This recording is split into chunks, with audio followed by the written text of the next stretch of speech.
Bandwidth for this podcast is brought to you by CashFly at CACHEFLY.com.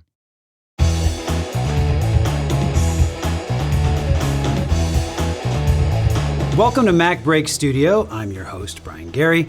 Today, I am joined by an esteemed editor. Ooh, like that. Yes, and also the head of the editing track at USC Film School, and just an all-around great creative guy. Ooh, like that Norman too. Holland. Thank And you also are on another show, too. Just recently started with Larry Jordan. Larry Jordan and I do a podcast, a video podcast about aesthetics of storytelling across the entire filmmaking process. It's called Two Real Guys. The number two, R-E-E-R, how do you spell real? R-E-E-L guys, tworealguys.com. So I could save an entire tuition for USC Film School and just watch your podcast? Or you could come and get $40,000 per year. You get to see me do it live. Well, today, again, what I love about having someone like Norman join us on the show, and someone especially like Norman, who is so well regarded in the industry in terms of an editor, in terms of craft, is that we get to depart from our normal jaunts down technology lane and fixation on plugins and software and everything, and get back to the whole notion of why all that stuff exists in the first place, and that is to tell a story. So today, in addition to the things you talk about in your book, which is the lean forward moment, for those of you who haven't read this is all about craft. You're not going to learn how to set up your preferences in Final Cut Pro. You're going to learn how to set up your internal preferences to tune you to storytelling. Trash your internal preferences. That's right. When in doubt, just trash your soul preferences. So what are we going to talk about today in terms of story? Well, the entire concept of the lean forward moment is about finding storytelling beats within a scene where you want the audience to pay particular attention to, where a character changes emotionally or finds a new piece of information, whatever, something that you want the audience to pay more attention to. When you discover that in the scene, because it helps to push the entire story forward of your entire project, right? Whether it's fiction, nonfiction, whether it's a corporate video, or all this applies. All of it applies. But when you find the moment within the scene that fulfills that pushing forward of the story, then you change something so the audience can lean forward. You cut from wide to close-up. You slow down the pace of your cuts. You speed them up. You drop out sound, whatever. One of the most potent ways of affecting an audience is through music. So to great effect, and sometimes to the kind of overblown, okay, I get it, I'm supposed to feel this way. Can you turn the strings down?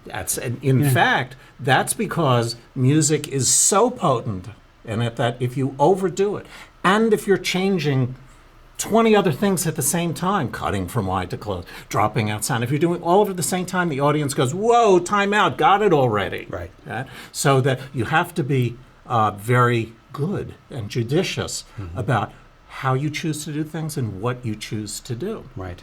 So learning how to use music and when not to use music can really help you to avoid the audience reaction of, oh, time out, no way, thank you, I'm leaving. Pull you in versus boot you out. Right, and it can do both. It can, it really can. As anything that's valuable and strong can do, right? Yes, to be careful. Potent. I like that word, very potent.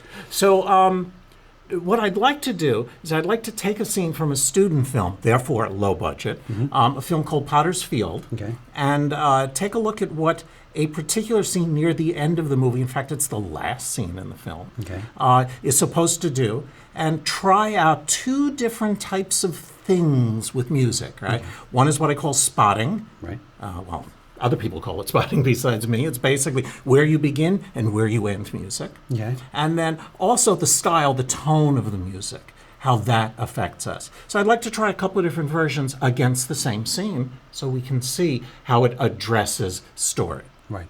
Cool. So in order to understand the story, we have to understand what the movie's supposed to do, right? And understand the scene and understand the beats and so everything. What is this movie about? Well, it's basically about a kid named Daryl who is living in absolute poverty, and he wants to get out. But he can't because he's trapped by this brother who he doesn't really respect. Okay. Beginning of the movie, the brother dies.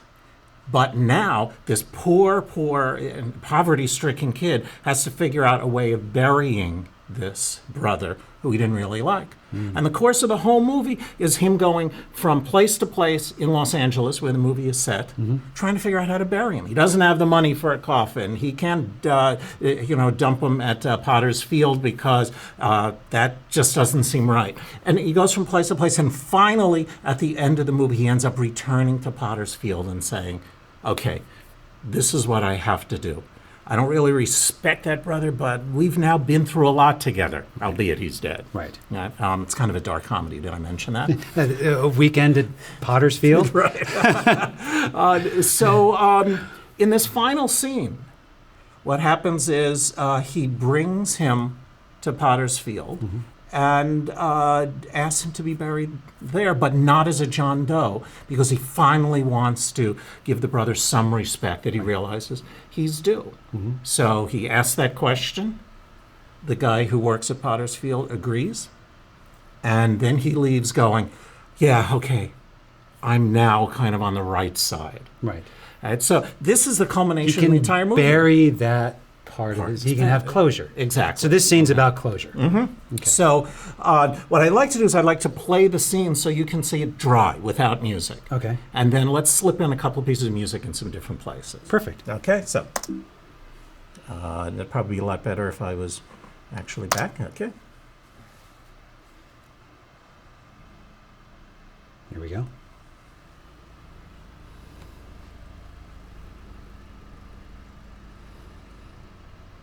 So now he's at Potter's Field. Okay. It says John Doe. That's his brother who he's dragging, right? Oh my God.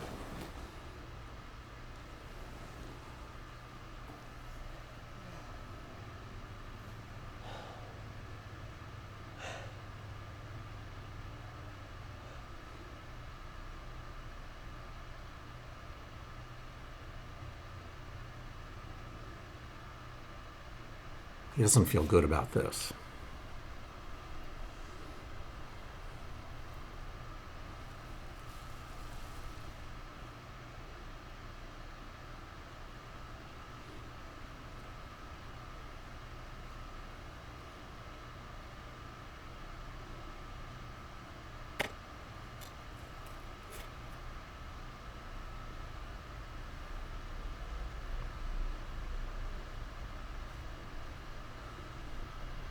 Still doesn't feel good about it. Aha. Can he not be a John Doe?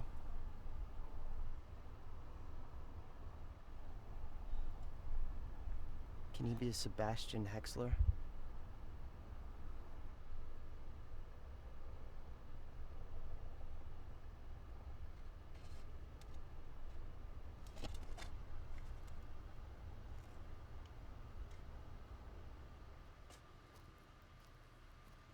See, now he's finally got what he wants. He's got that closure Right. now. One of the first things that we try and figure out is where to spot the music. Right. So where are the moments where there are emotional things going on? We want to make a change. We want the lean forward moment. And we're going to use that. To instigate that will be the music. Right. That's what's going to change. Because that'll be the cue to the audience to lean forward and go, hey, I'm going to pay a little bit more attention here, so something must be going on. Right. In his mind. So let's say that we've decided that the opening of the scene doesn't have music. But we want to emphasize the moment where he's looking at the gravedigger and realizing, yeah, this is kind of not really what I wanted. I don't feel good about this. So I'm putting in a piece of music that a really good film composer named Kublai Uner has graciously lent us. Okay. And I chose one moment. Now, was this composed for this piece? Okay. This is actually off of an album of his called Film Music. Okay. I just tracked this by dropping it in much the way that we have to do for corporate videos. Sure. We buy music. Right? So that's what I do. So I'm going to pick up during the moment when the two of them are looking at each other. All right.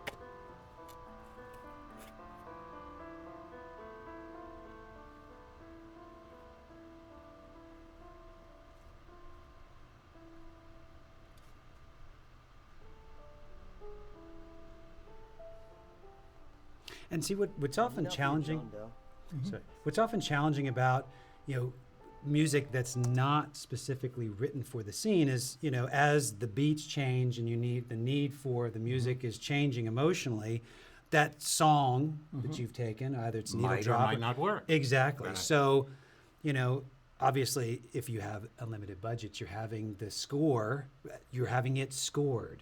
It's actually tracking the beats. So, obviously, I see some other tracks in here. So that's how you're addressing this, is by changing the music or changing. Well, what I'm going to do is I'm going to try a different start I to see. this music. Okay. And see how will it be if I'm not emphasizing that uncomfortable look between them. And I'm going to let that one play silently. Okay. But in point of fact, exactly what you're saying is what I do all the time. Right. That I don't just take a piece of music, drop it in, and hope it hits. Right. Now, on that one that we just saw, I actually chose a piece of music and a section of the music that I know would accent two places. Right. The opening, and then also the place where he slows down to begin the turn and go, nope, I'm not going to leave it this way. Right. Both lean forward moments in the scene, or potential lean forward moments.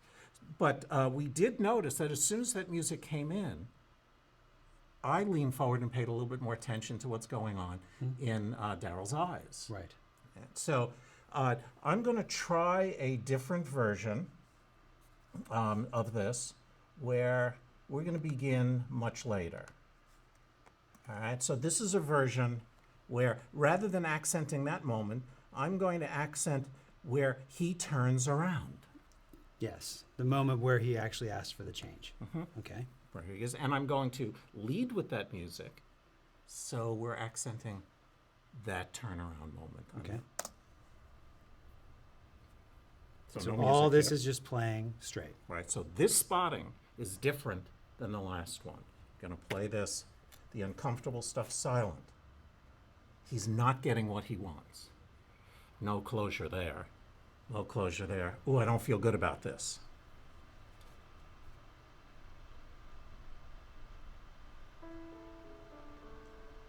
Can he not be a John Doe? Can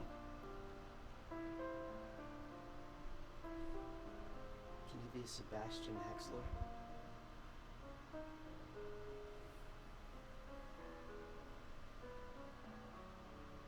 What's interesting about that is that allowing the moment to play earlier without music allows for that uncomfortable awkwardness to not have audio carpet that makes it kind of easier for us to just watch these two guys because it's being smoothed over by the audio. We're forced to deal with that awkward moment, whereas here it almost allows it to just stay on this side of melodrama. The carpet softens it out a little bit. It supports Which is it. what you said. Sometimes the audience goes, Yes. whoa, I feel so manipulated Yeah, here. exactly. So let's back away. Yeah. And by the way, this is a great opportunity for sound to maybe carry some of this. Well, that shovel hitting, all that kind of Double stuff. hitting. Yeah. If there's some wind that you establish at the beginning of the scene, maybe where we introduced the music in the first time through, maybe that's where the wind starts to go away a little bit in our eventual sound mix. Right. So we can get all of that, not just through music, but through music, sound, picture cutting, all of that sort of stuff. So let's do one final version of Sure. this, where that rather than accent any of the awkwardness, any of the decision making, any of that, let's accent the moment where he gets that closure, where he feels good about that. Okay. So we're going to wait until after he asks the question, and the guy says, "Okay, sure." He doesn't have to be a John Doe, but the tone of that music really isn't going to be very helpful to getting that. So let's change not only the spotting of it, but let's change the cue as well, Okay. because that will support the emotional change that we're going for. So here we are. He makes the turn. No Can he music. not be a John Doe?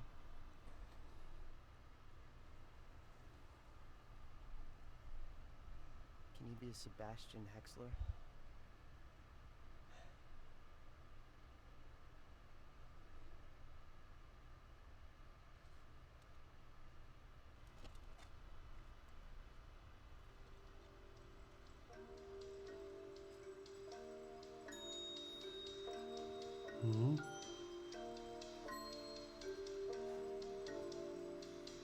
So the choice of style of music, as well as where to bring it in, affects the audience very differently. And those are the chemicals that we have to deal with as editors, that we're able to, our tools on our tool belt. And it's a very, as you said, it's a very potent alchemy because it can blow up in your face or it can be a panacea and just cure the scene. Right, so do it right. So do it right. So Do it right. So again, this has been MacBreak Studio / Film School with our esteemed guest, Norman Holland. And give us the Real Guys website one more time. tworealguys.com. And you can get more of this kind of riffing on creative storytelling. And again, thank you for watching MacBreak Studio. Hope you enjoyed this one.